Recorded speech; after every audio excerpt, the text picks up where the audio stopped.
ಇನ್ನೊಂದು ಕಡೆಗೆ ಪಟಾಕಿ ಸಿಡಿಸಿ ಸಿಹಿ ಹಂಚಿ ಸಂಭ್ರಮಿಸ್ತಾ ಇದ್ದಾರೆ ಬಿಜೆಪಿಯ ಕಾರ್ಯಕರ್ತರು. ದೆಹಲಿಯಲ್ಲಿ 27 ವರ್ಷಗಳ ರಾಜಕೀಯ ವನವಾಸದಲ್ಲಿತ್ತು. ಸತತವಾಗಿ ಅಪೋಸಿಷನ್ ಚೇರ್ನಲ್ಲಿ ಕೂತ್ಕೊಳ್ತಾ ಇದ್ರು. ಅಪೋಸಿಷನ್ ಪೊಸಿಷನ್ ಅಲ್ಲಿ ಬಿಜೆಪಿ ನಾಯಕರಿದ್ರು. ಫೈನಲಿ ಈಗ ಆಡಳಿತವನ್ನ ತಮ್ಮ ತೆಕ್ಕೆಗೆ ಹಾಕೊಳ್ತಾ ಇದ್ದಾರೆ.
ದಿಲ್ಲಿಯಲ್ಲಿ ಸನ್ಮಾನ್ಯ ಪ್ರಧಾನಮಂತ್ರಿಗಳ ನೇತೃತ್ವದಲ್ಲಿ ಭಾರತೀಯ ಜನತಾ ಪಾರ್ಟಿಗೆ ಜನ ಭರ್ಜರಿಯಾದಂತಹ ಭಾರತೀಯ ಜನತಾ ಪಾರ್ಟಿಯ ಪರವಾಗಿ ತೀರ್ಪು ಬರ್ತಾ ಇದೆ. ಪ್ರಸ್ತುತ ಟ್ರೆಂಡ್ಗಳನ್ನು ನೋಡಲಾಗಿ 46ಕ್ಕಿಂತ ಹೆಚ್ಚು ಸ್ಥಾನಗಳಲ್ಲಿ ಭಾರತೀಯ ಜನತಾ ಪಾರ್ಟಿ ಗೆದ್ದಿದೆ. ಟುಗೆದರ್ ಲೀಡ್ ಪ್ಲಸ್ ವಿನ್ ಎರಡೂ ಸೇರಿಸಿಕೊಂಡು 46 ಸ್ಥಾನಗಳಲ್ಲಿ ನಾವು ಮುಂದಕ್ಕಿದ್ದೇವೆ.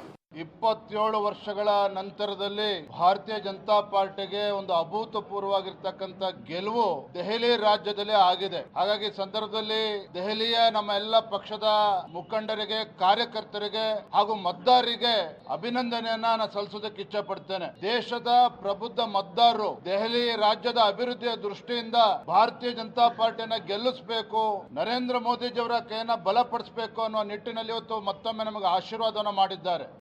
ಸತತ 27 ವರ್ಷ ಆದ್ಮೇಲೆ ರಾಷ್ಟ್ರದ ರಾಜಧಾನಿಯಲ್ಲಿ ಗೆಲುವು ಕೊಟ್ಟಿರುವಂತದ್ದು ಇಡೀ ದೇಶಕ್ಕೆ ಒಂದು ಸಂದೇಶ ಕೊಡ್ತೀವಿ. ಕುಂಭಮೇಳ ಆದ್ಮೇಲೆ, ಕುಂಭಮೇಳದ ಒಂದು ಸಕ್ಸಸ್ಫುಲ್ ಹಿಂದೂ ಯಾತ್ರೆ ಆದ್ಮೇಲೆ ಜನಕ್ಕೆ ಅನ್ಸಕ್ ಶುರುವಾಗಿದೆ ಭಾರತೀಯ ಸಂಸ್ಕೃತಿ, ಹಿಂದೂ ಪರಂಪರೆ ಇದು ಬಹಳ ಮುಖ್ಯ ಅಂತ ಅನ್ಸಿದೆ. ಯಾಕಂದ್ರೆ ಡೆಲ್ಲಿಯಲ್ಲಿ ವಾಸ ಮಾಡುವಂತ ಬಹಳಷ್ಟು ಜನ ಉತ್ತರ ಪ್ರದೇಶದಿಂದ ಬಂದಂತವ್ರೆ ಮತ್ತು ಅಲ್ಲಿ ನರೇಂದ್ರ ಮೋದಿ ಅವರ ವರ್ಚಸ್ಸು ಕೂಡ.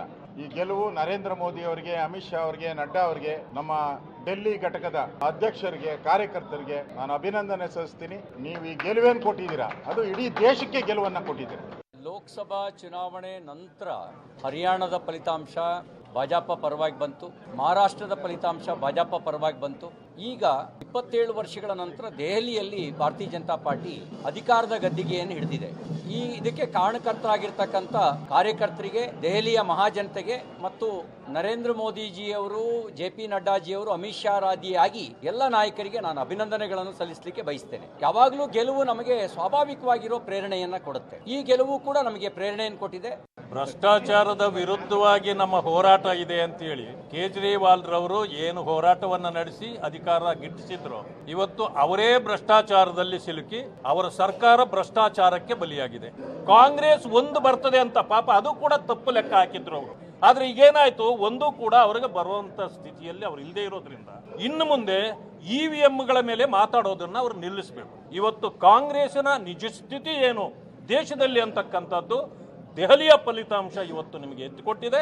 ಇವತ್ತು ನಮ್ಮ ಕಾರ್ಯಕರ್ತರು ದೆಹಲಿಯಲ್ಲಿ ಏನು ಶ್ರಮ ಹಾಕಿದ್ದಾರೆ, ಮುಖಂಡರುಗಳು ಏನು ಶ್ರಮ ಹಾಕಿದ್ದಾರೆ, ಇವರೆಲ್ಲರಿಗೂ ಕೂಡ ನಾನು ಅಭಿನಂದನೆಗಳನ್ನು ತಿಳಿಸ್ತೇನೆ. ಅಖಂಡ ಭಾರತದಲ್ಲಿ ಭಾರತೀಯ ಜನತಾ ಪಕ್ಷದ ಕಾರ್ಯಕರ್ತರಿಗೆ ಒಂದು ಜಯದ ದಿನ ಇದು. ಇಡೀ ಎಲ್ಲ ಕಾರ್ಯಕರ್ತರಿಗೆ ಸೇರ್ತಕ್ಕಂಥದ್ದು ಅಂತಕ್ಕಂಥ ಮಾತನ್ನು ಹೇಳಲಿಕ್ಕೆ ಬಯಸ್ತೇನೆ. ನಾವೆಲ್ಲ ನಿರೀಕ್ಷೆ ಮಾಡಿದ ರೀತಿಯಲ್ಲಿ ಮತ್ತು ಎಕ್ಸಿಟ್ ಪೋಲ್ ಏನೊಂದು ನಿರೀಕ್ಷೆ ಮಾಡಿತ್ತು, ಆ ಹಿನ್ನೆಲೆಯಲ್ಲಿ ಜನತೆಯ ಆಶೀರ್ವಾದ, ದಿಲ್ಲಿ ಜನತೆಯ ಆಶೀರ್ವಾದ ಇವತ್ತು ಭಾರತೀಯ ಜನತಾ ಪಾರ್ಟಿ ಮೇಲೆ ಸಿಕ್ಕಿದೆ. 10 ವರ್ಷಗಳ ಕಾಲ ಆಪ್ ಸರ್ಕಾರ ಇತ್ತು. ಕೇಜ್ರಿವಾಲ್ ಅವರ ಒಂದು ವೈಯಕ್ತಿಕವಾದಂಥ ಇಮೇಜ್ ಅದರ ಮೇಲಿಂದ ಅದು ಕಳ್ಕೊಂಡಿದ್ದಾರೆ.